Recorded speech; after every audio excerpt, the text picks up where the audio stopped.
हेडलाईन्सचे प्रायोजक आहे NBC bearings, लांब पळण्यासाठी। मनोज जरांगे आजपासून पुन्हा उपोषणाला बसणार। विशेष अधिवेशन घेऊन मराठा आरक्षणासंदर्भात कायदा करण्याची मागणी।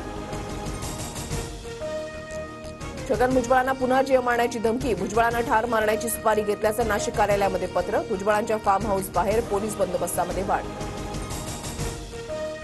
मला अनेकदा धमकी मारण्याचे प्रयत्नही, पण माझी भूमिका बदलणार नाही। पोलीस योग्य ती कारवाई करतील। भुजबळांची प्रतिक्रिया।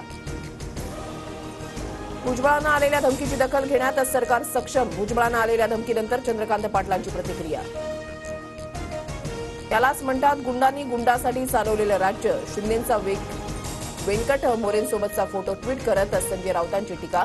नाशकात व्यंकट मोरेवर हत्या अपहरणासारखे गंभीर गुन्हे। उद्धव ठाकरेंची दुपारी 12 वाजता पत्रकार परिषद। अभिषेक घोसाळकरांवरील गोळीबार प्रकरणानंतर कायदा आणि सुव्यवस्थेच्या प्रश्नावर ठाकरे बोलणार। आई वडील मला मतदान करत नसतील तर तुम्ही 2 दिवस जेवू नका। संतोष बांगर यांना मतदान करा, तेव्हा जेवतो असं सांगा। संतोष बांगरांचा विद्यार्थ्यांना अजब सल्ला।